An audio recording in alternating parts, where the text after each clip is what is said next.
The Rick and Shauna Show, baby.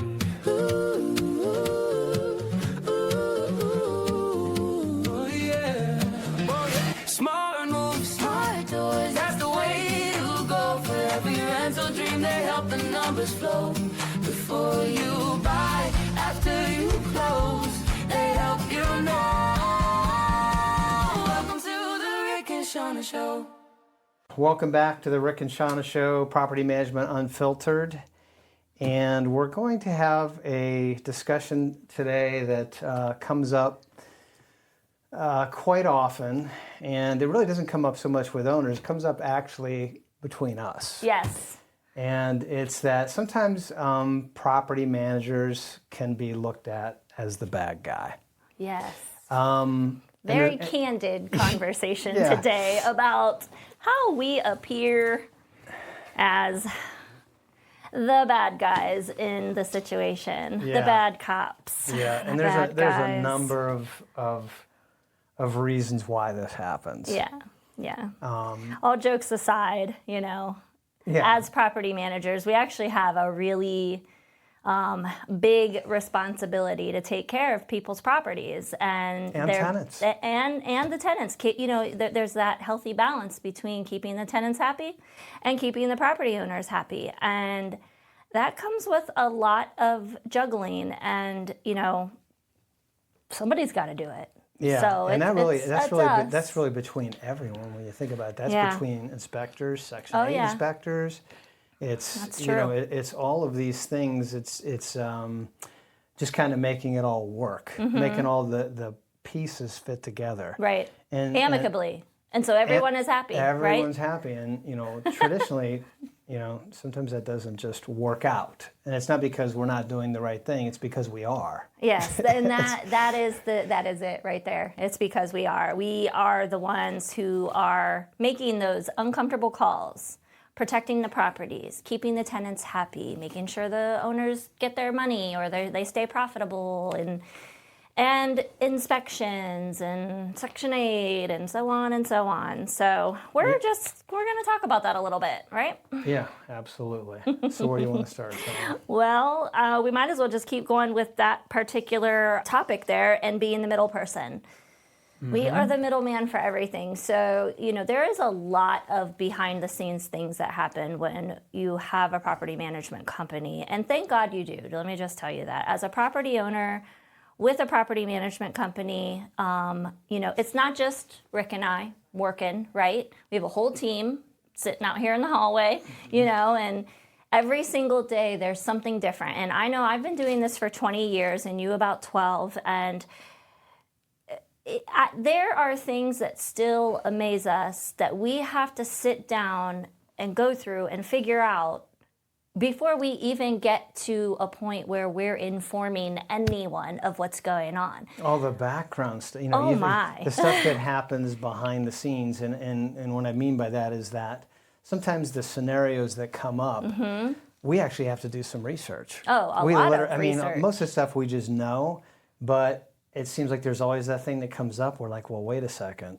If we do this, then that could happen. Well, we get a tenant phone call, and then we have to make the phone call to the owner that the tenant called and said they need to do this, or they're requesting to do this.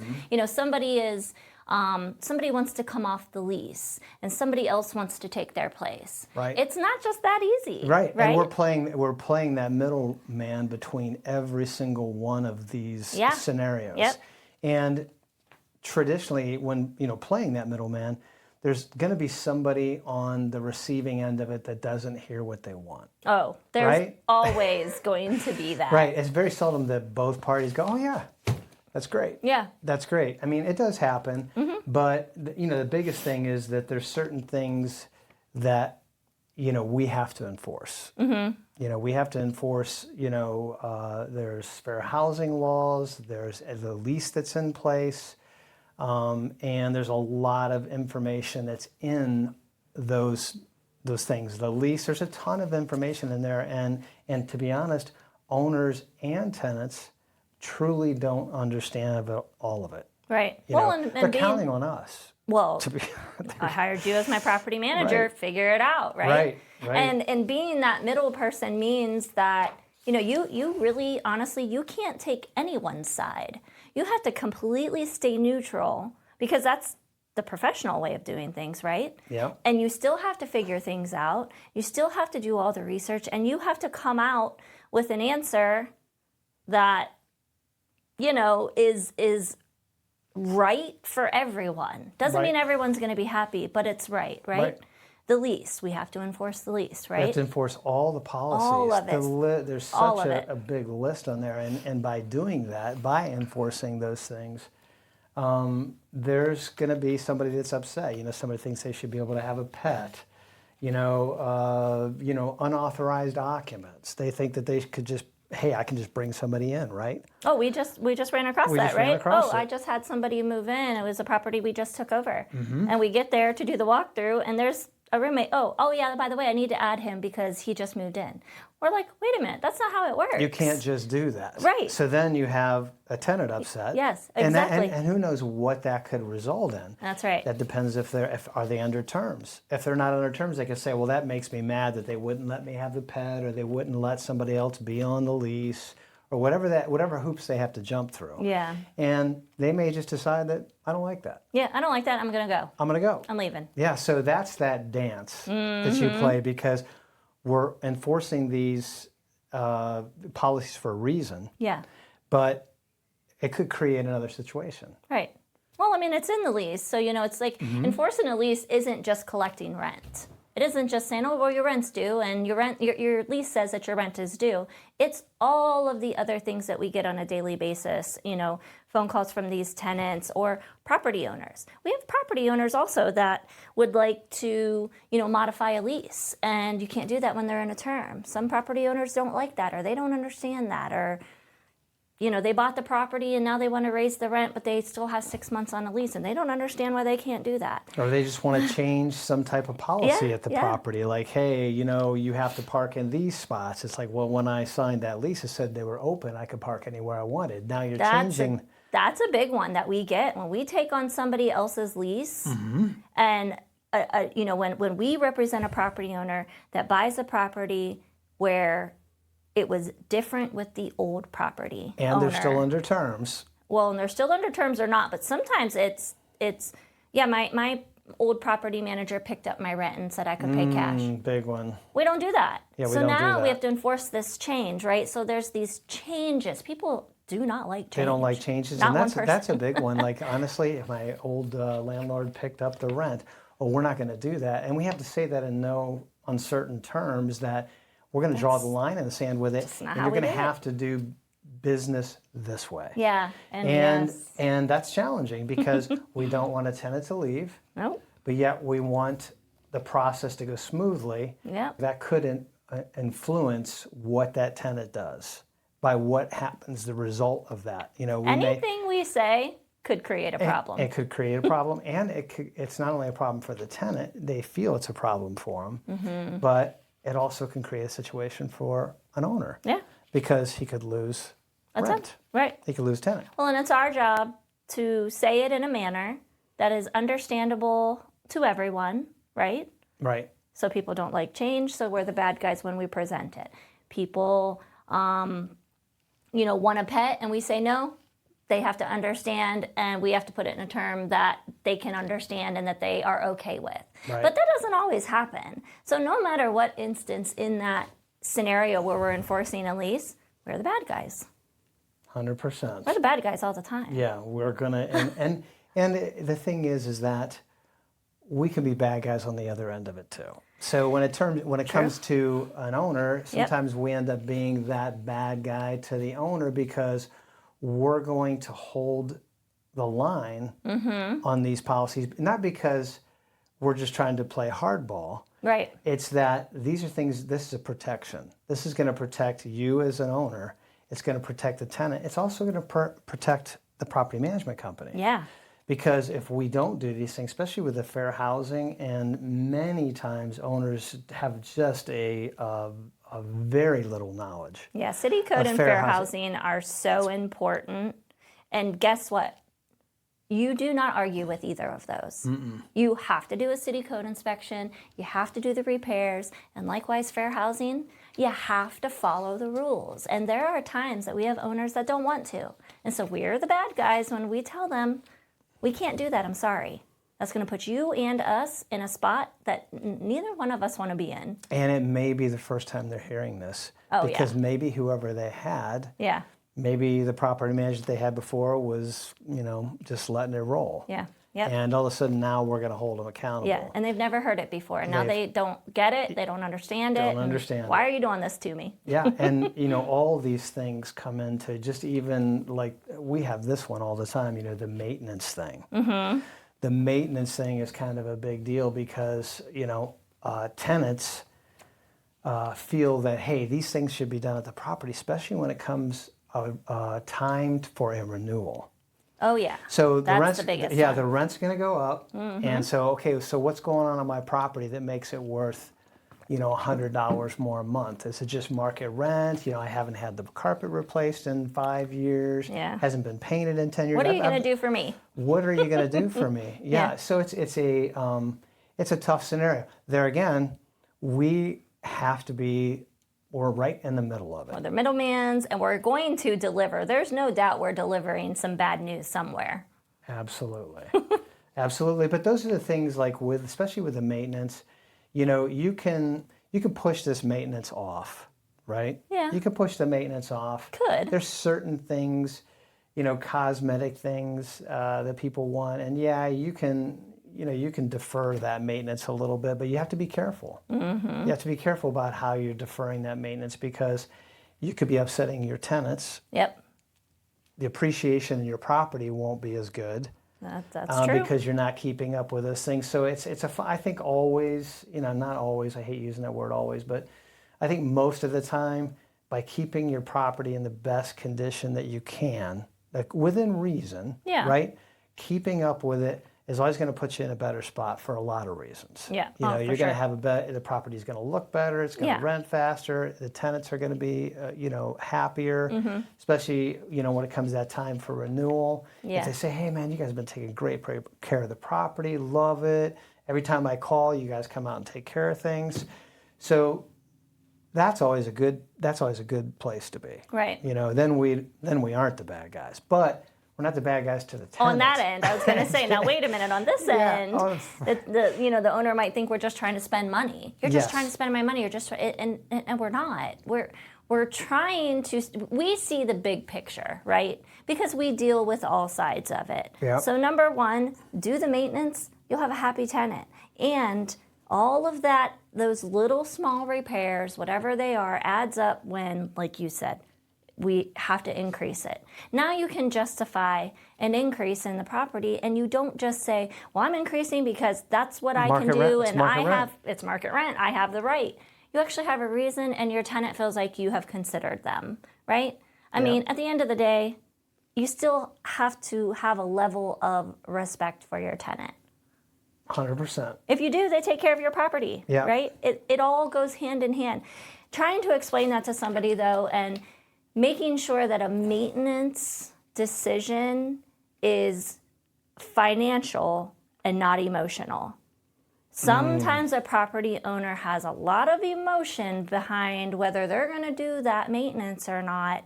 Sometimes it is because they don't care about, their property. Like they don't care. They feel like that money is not worth spending right now. Right. That's what I mean. Not really that they don't care about their Right. property, but Right. you know what I mean? Right.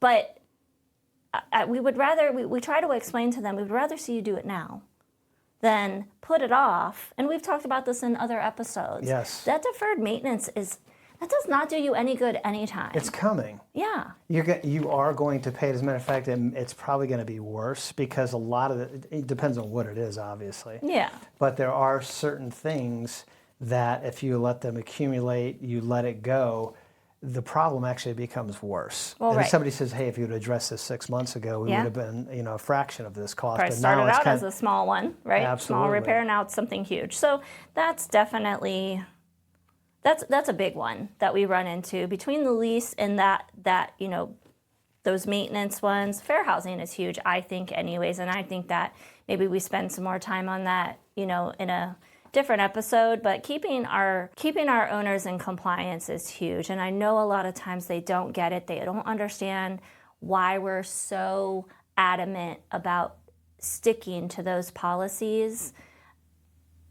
I mean, you don't want to see what the other side of fair housing looks like. You just don't. Do not want to see what the other side I mean, of fair I can't housing put looks it like. any other way. Yeah, so. you do not want to see it. And like I said, that's not a tactic to scare anyone. It's just the reality of it. Yeah. And this actually, all these things that we're talking about, these things are really they're protection for everyone. Can't stress that enough. Yeah, can't stress it enough. There's protection for everyone, and these are things, honestly, that an owner, if they knew everything that went into all this stuff, these are things that they would want us to do. Even though it's tough to hear it, in the long run, it's going to put them in so much better of a position. Yeah. And we're not going to run into the situations. Like, like I said, anything can happen. Right. But we want to put our owners and our tenants in the best possible position we can. Yeah.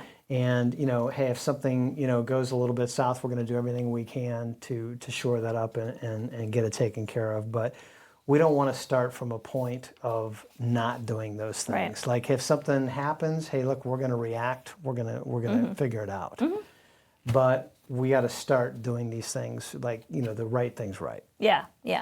So, here's how we're going to do it. Yeah, absolutely. Yeah. Another big one is, we pride ourselves on communication, but sometimes these bigger things that we need to communicate about need to be in writing. So we send emails.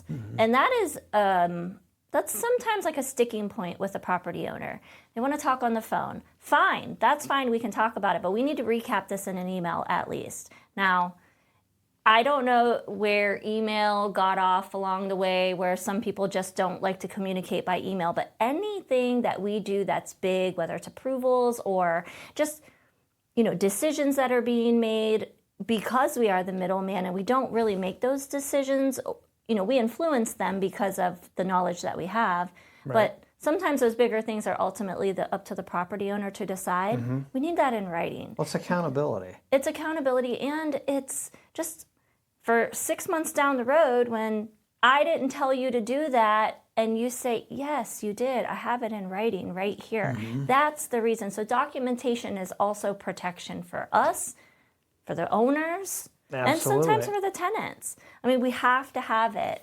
Yeah. And, I just feel like that was worth a mention. Just, we're not dodging people. Some conversations absolutely need to have an email, whether it's a recap from a conversation or fully through email, because that documentation is important. Yeah, well, we just want to make sure that we're doing the right thing too. Yeah. Like when we're, especially when owners are, it's a money situation and they're already nervous about making the investment, we want to make sure we have it right. That's right. We want to make sure that, hey, look, I heard you right? Can you just recap that for me? That way we're doing the right thing and there's no confusion. Because I got to tell you, when you have a conversation, man, a lot of things can fall through the cracks just because you're talking about a lot of different things. And it's perception, right? It is perception, and it's all about how it's presented, and you're writing stuff down, and maybe you just misheard it. You didn't fully understand. So it's important to have that documentation just so everybody is on the same page. Because you have to remember, too, it's not just me and Shauna, like she said earlier. This stuff flows through all these departments. So we can't lose the meaning of what we're saying in translation. We don't want a game of telephone. No, we don't. Yeah, and we don't want there to be a translation issue. Like, well, I tell Kyra, and then Kyra goes and tells somebody else, and in that we're going to lose it in translation. Oh yeah. When we have an email, it's crystal clear. Yep. That email is the email that gets passed down. Like there's a piece of it that Kyra does, then there's a piece of it that another person in our department does, but it's not being convoluted. Well, and just again, that's such a big part, in the fact that we play middleman. We don't make the decision. So when there is a decision to be made and it's been made by a property owner and we have to follow it, like you said, we need to know. We need to know crystal clear. We have a big job to do here. And I'm not sure that a lot of people understand the amount of moving pieces and parts that happen on a daily basis in a property management company. And Couldn't have said that better. there are 10, 12 people here making those parts move like a well-oiled machine, and each department flows into the other. Yep. And we have to have good documentation. Yep, and they're doing everything they can to make Yes. sure it goes as it's supposed to, As much as possible. as much as possible. Yeah. So I think that we have anything else on this, Shauna? I don't think so. I think that was just a quick thing we wanted to get together, just kind of clarify a little bit. Like, we don't set out to be the bad guys. We don't set out to make everybody mad all the time. But again, rely on the knowledge of your property manager. Just know that we have your best interests in mind when we have to tell you no. It's because there's a protection that we're trying to put on you or on your investment, or even on the tenant, and we're trying to keep all parties happy and in compliance. Yeah. And it's a big job. And honestly, that's why you hire us. Yeah, and most And of it you don't see. because you don't understand. That's right. And that's the whole. So it's like, hey, you guys got it, right? Yeah. You guys Yeah. got it. Right. It's like, yeah, we have it, Yeah, but let us have it. yeah, yeah. We're not really trying to, we're not trying to create any conflict with anyone. We're actually trying to be more clarifying on that. We're trying to clarify those things. We're trying to be upfront with Yeah. the way things work, so we don't have a big problem down the in line. the long run, right? Yeah, Right. down the So, line. yeah.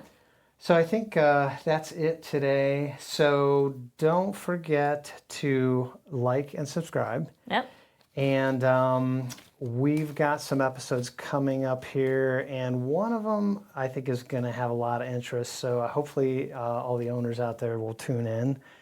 We've Say got what it something is. coming up on Section 8. Tell them. Tell them. So there's a lot of misunderstanding with Section 8. There's so much. Yeah. Yeah. There's so much. So that probably is going to be a little bit longer. Yeah, make some time, because that's going to go over a lot of good stuff about Section 8. Again, we've been doing this a long time. We've seen a lot of things. Most importantly, though, we know how it works, and we know how to prepare you for what to expect. And that's Yep. what this is going to do. Yep.